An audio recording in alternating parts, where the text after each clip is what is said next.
Welcome বন্ধুরা আমার Bangla global affairs YouTube চ্যানেলে। আজকের টপিক তোমরা থাম্বনেল দেখেই বুঝতে পারছো যে ইন্ডিয়া ভার্সেস পাকিস্তানের একটা ওয়ার সিনারিও তৈরি হয়েছে এবং তার কারণটা তোমরা নিশ্চয়ই দেখতে পাচ্ছ যে ইন্দাস ওয়াটার ট্রিটি সাসপেন্ড হওয়া।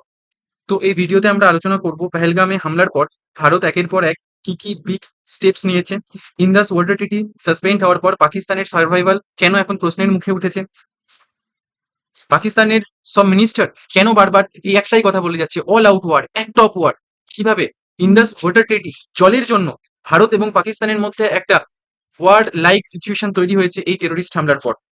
এর মধ্যে দিয়ে পাকিস্তান নিজেই নিজের শেষের দিকে এগোচ্ছে। ভিডিওটা একদম শেষ পর্যন্ত তোমরা দেখো, অনেক হিডেন ট্রুথ তোমরা জানতে পারবে। ইন্ডিয়ার যে মাস্টার স্ট্রোক রয়েছে সেটা নিয়েও আমরা আলোচনা করবো এই ভিডিওতে। চলো তো ভিডিওটা এখন শুরু করি। তোমরা সবাই জানো 22শে এপ্রিল পেহেলগাঁওতে সন্ত্রাসী জঙ্গি হামলায় ২৬ জন নিরীহ মানুষের প্রাণ যায়, যার মধ্যে ম্যাক্সিমাম জনই ছিল হিন্দু। এই হামলার জবাবে ভারত সরকার একের পর এক বিগ অ্যাকশন এবং স্টেপ নিয়েছে। তার মধ্যে সব থেকে যে গুরুত্বপূর্ণ স্টেপটা নিয়েছে সেটা হচ্ছে যে mark historical step, Indus water treaty 1960 suspend করেছে। এবং এর যে কপিটা যেটা পাকিস্তান গভর্নমেন্টকে পাঠানো হয়েছে সেটা তোমরা স্ক্রিনের লেফট সাইডে দেখতে পাচ্ছ। Even during 1965 war, 1971 war and 1990 Kargil war, এই সমস্ত ওয়ারেও কিন্তু Indus treaty discontinue or suspend হয়নি। এই প্রথমবার ইন দ্য হিস্ট্রি যখন এই ট্রিটিটা সাসপেন্ড হলো। 23শে এপ্রিল ভারতের ফরেন সেক্রেটারি ঘোষণা করেছিলেন এই ট্রিটি সাসপেন্ডের কথা, এবং কি বলেছিলেন তা আমরা দেখে নেব। The Indus Waters Treaty of 1960 will be held in abeyance with immediate effect until Pakistan credibly and irrevocably abjures its support for cross-border terrorism. তো এর মানে পরিষ্কার, পাকিস্তানের ভবিষ্যৎ এখন খুবই করুণ। তো এক্স্যাক্টলি পাকিস্তানের সাথে এবার কি হতে চলেছে, সেটা সামরিক দিক থেকেই হোক কিংবা এই ট্রিটি সাসপেন্ড করার ফলেই হোক, তা আমরা একটু পরেই আলোচনা করব। তার ভারতের ডিফেন্স মিনিস্টার এবং প্রধানমন্ত্রী ভারতের যে স্ট্যান্ড পয়েন্ট টেরোরিস্টদের নিয়ে এবং ভারতের যে প্রতিক্রিয়া সেটা পুরো বিশ্বর সামনে রেখেছে। এবং আমি চাইবো যে রাজনাথ সিংজি এবং প্রধানমন্ত্রী কি বলেছে এক্স্যাক্টলি সেটা তোমরা সবাই শোনো। और हम सिर्फ उन लोगों तक नहीं पहुंचेंगे जिन्होंने इस घटना को अंजाम दिया है, हम उन तक भी पहुंचेंगे जिन्होंने पर्दे के पीछे बैठकर हिंदुस्तान की सरजमी पर ऐसी नापाक हरकतों की साजिशें रची हैं।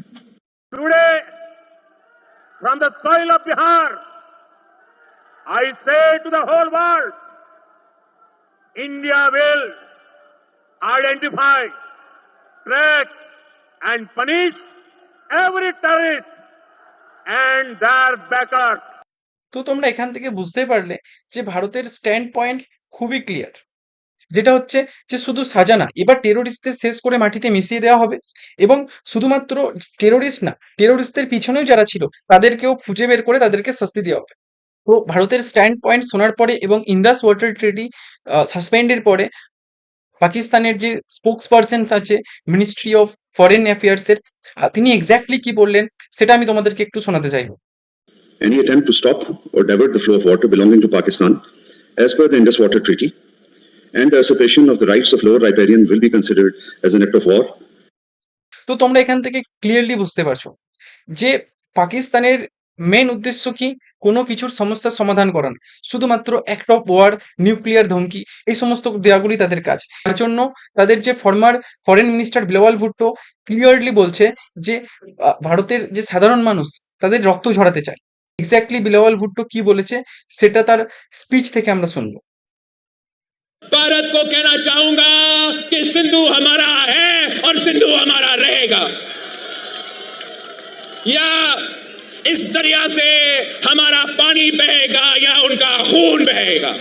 বিলাওয়াল ভুট্টোর যে ড্রামাটা সেটা দেখে আই থিঙ্ক এতক্ষণ পর একটু বেশ হেসে নিয়েছো। আমিও এই ভিডিওটা দেখার পর বেশ হেসেছিলাম। তার কারণ একটাই, পাকিস্তান দেউলিয়া হয়ে গেছে সেই সব চিন্তাধারা না করে তারা এখন এসেছে ভারতের রক্ত ঝরাতে। তো এটা আর কিছুই না, জাস্ট একটা ইমোশনাল ব্ল্যাকমেল যেটা তারা ইন্ডিয়াকে করতে চাইছে। এরকম আমরা আগেও এই বক্তব্য তার মুখ থেকে অনেক শুনেছি। গোটা দুনিয়া এবং আমরা জানি যে টেরোরিস্টদের স্পন্সর হলো এবং আঁতুড়ঘর হলো পাকিস্তান। সেটাই আজকে পাকিস্তানের ডিফেন্স মিনিস্টার খাজা আসিফ স্কাই নিউজের সাথে ইন্টারভিউতে স্বীকার করলো যে পাকিস্তান হচ্ছে টেররের আঁতুড়ঘর, এবং শুধু আঁতুড়ঘর না, 3 দশক ধরে পাকিস্তান কিভাবে তাদের টেরোরিস্টদের পুষেছে এবং ট্রেন করেছে। তো সেই কথাটাই আমরা আজকে শুনে নেব যে কিরকম ভাবে স্বীকার করলো পাকিস্তানের defence minister. Pakistan has had a long history of backing and supporting and training and funding these terrorist organizations. Well, we have been doing this dirty work for the United States for about 3 decades, and West, including Britain. So that's your argument that even though That was a mistake, and we. যখন sky নিউজের anchor তাকে again জিজ্ঞাসা করলো, তোমরা সবাই দেখতে পেলে যে এটাই তোমার আর্গুমেন্ট, ডিফেন্স মিনিস্টার নির্লজ্জের মতো বলছে হ্যাঁ এটাই তার আর্গুমেন্ট। তো আপকামিং ডেজে ডিফেন্স মিনিস্টারের এই বক্তব্যটা ইন্ডিয়ার জন্য একটা গুরুত্বপূর্ণ হাতিয়ার হতে চলেছে, কারণ যখন ইন্ডাস ট্রিটি নিয়ে ইন্টারন্যাশনাল কোর্টে পাকিস্তান যাবে তখন এই তার বক্তব্যটাই কিন্তু ইন্ডিয়ার জন্য একটা মূল হাতিয়ার হিসেবে উঠে আসবে। অ্যাঙ্কার যখন তাকে জিজ্ঞাসা করে ইন্ডিয়া যদি এয়ার স্ট্রাইক করে তাহলে পাকিস্তান কি করবে, প্রত্যুত্তরে তিনি বলেন যে অল আউট ওয়ারে যাবে পাকিস্তান। এক্স্যাক্টলি কি বলেছেন তার মুখ থেকেই আমরা শুনবো। how will you respond if India does launch a series of airstrikes? Attack or something like that, and obviously there will be all-out war. Defence minister এখানে ক্লিয়ারলি ভারতকে হুমকি দিচ্ছে যে পাকিস্তান ওয়ার করতে চায়।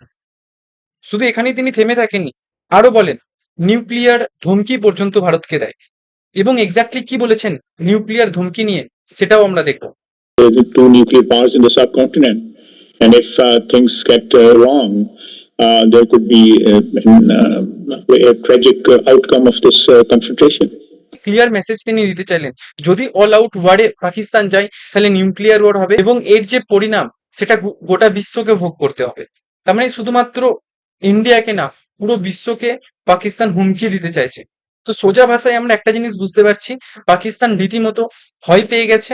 এটা হচ্ছে পাকিস্তানের ম্যাপ এবং এটা হচ্ছে আমাদের ভারত, এবং ভারতের জম্মু কাশ্মীর হচ্ছে এটা। তো ভারতের এই জম্মু কাশ্মীর থেকে ইন্দাস এবং তার উপনদীগুলো বয়ে যাচ্ছে এবং সেটা প্রবেশ করছে পাকিস্তানে, এবং পাকিস্তান হয়ে সেটা আরবিয়ান সিতে গিয়ে পড়ছে। পাকিস্তানে আমরা যদি দেখি ইন্ডিয়ার মতোই স্টেট রয়েছে, তো সেখানে সেটাকে বলা হয় প্রভিন্স। তো এই যে বালুচিস্তান, সিন্ধ অ্যান্ড পাঞ্জাব, এই 3টে প্রভিন্স আমাদের জন্য খুব ইম্পর্টেন্ট। এই পাঞ্জাব প্রভিন্সের মধ্যে দিয়ে সব নদী বয়ে যাচ্ছে। এই যে পাঞ্জাব প্রভিন্স রয়েছে, এই পাঞ্জাব প্রভিন্সেই কিন্তু ম্যাক্সিমাম ড্যাম এবং ব্যারেজ রয়েছে, এবং এখানেই কিন্তু ম্যাক্সিমাম জল আটকে থাকছে ইন্দাস রিভারের, যার জন্য পাঞ্জাবের নিচে যে সিন্ধ প্রভিন্স থাকছে সেখানে কিন্তু অনেক কম পরিমাণ জল গিয়ে পৌঁছাচ্ছে। এবং কিছুদিন আগে আমরা একটা প্রোটেস্ট দেখেছি সিন্ধ রিজিয়নে, সেটা হচ্ছে এই পাঞ্জাব যে প্রভিন্স থাকছে পাকিস্তানে, এই পাঞ্জাব প্রভিন্সে কিন্তু আরো বেশ কিছু ড্যামের কথা বলা হয়েছিল, যেটার মাধ্যমে পাঞ্জাব চাইছিল আরো বেশি জল কিন্তু আটকে রাখতে।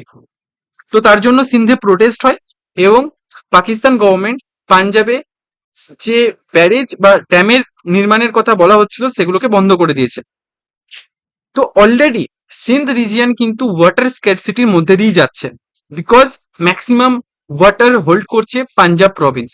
তো এই মতো অবস্থাতে যদি ভারত ইন্দাস এবং তার ট্রিবিউটারি জল যদি বন্ধ করে দেয় তাহলে পাঞ্জাব এবং সিন্ধ বোথ রিজিয়ন, বিশেষ করে সিন্ধ রিজিয়ন কিন্তু জল আর কিছুই পাবে। এবং আমরা অলরেডি দেখেছি চেনাব রিভারের উপরে যে ড্যাম রয়েছে সেখানে কিন্তু জল অলরেডি বন্ধ করে দেওয়া হয়েছে। তো এর জন্য সিন্ধ কিন্তু বালুচিস্তানের মতোই কিন্তু নিজেও এখানে বিদ্রোহ ঘোষণা করবে পাকিস্তানের মধ্যে, এবং কিন্তু বালুচিস্তান যেরকম সেপারেট হতে চাইছে পাকিস্তান থেকে, সিন্ধু সেপারেট হতে চাইবে। সো পাকিস্তান কিন্তু মোর অরলেস 3টে কান্ট্রিতে ডিভাইড হয়ে যাবে যদি এখানে ইন্দাস এবং তার উপনদীগুলোর জল যদি ভারত এখানে আটকে দেয়। তার জন্যই পাকিস্তান এত ভয় পাচ্ছে এবং রীতিমতো চেঁচামেচি করতে শুরু করে দিয়েছে। আরো একটা জিনিস তোমাদের সাথে আমি শেয়ার করতে চাইবো যেটা খুব ইম্পর্টেন্ট, হচ্ছে ministry of information and broadcasting একটা অ্যাডভাইজারি জারি করেছে, যে অ্যাডভাইজারিতে সমস্ত যে মিডিয়া চ্যানেল আছে তাদেরকে বলা হয়েছে যে, এখানে বলা হয়েছে যে ডিফেন্স মুভমেন্ট যখন হবে তখন যাতে কোনো নিউজ চ্যানেল তাদের লাইভ টেলিকাস্টিং না করে। তো এখান থেকে আমরা ক্লিয়ার বুঝতে পারছি ভারত খুব শীঘ্রই পাকিস্তানকে সামরিকভাবেও জবাব দেবে, যেরকম ভাবে ইন্দাস ওয়াটার ট্রিটিতে জবাব দিয়েছে এবং পাকিস্তান রীতিমতো চেঁচামেচি করতে শুরু করে দিয়েছে। খুব শীঘ্রই আমরা সামরিক প্রত্যাঘাতও দেখতে পাবো। বন্ধুরা তোমরা বলো তোমাদের কি মনে হচ্ছে, কি সামরিক স্ট্র্যাটেজি এবং সামরিক প্রত্যাঘাত এবার ভারত করবে? ইন্ডিয়া কি তোমাদের মনে হচ্ছে যে ওয়াটার ওয়েপন ইউজ করবে এবার? আর পাকিস্তান যে 3টে টুকরো হয়ে যাওয়ার কথা আমি ভিডিওতে বললাম সেটা কি তোমাদেরও সেম মনে হচ্ছে? তো তোমরা তোমাদের মতামত কমেন্ট করে জানাও। ভিডিও ভালো লাগলে লাইক, শেয়ার এবং চ্যানেল সাবস্ক্রাইব করতে ভুলবে না। এরকমই আরো হট অ্যান্ড স্পাইসি আপডেটের জন্য আমাদের সাথে থাকো। জয় হিন্দ, ভারত মাতা কি জয়।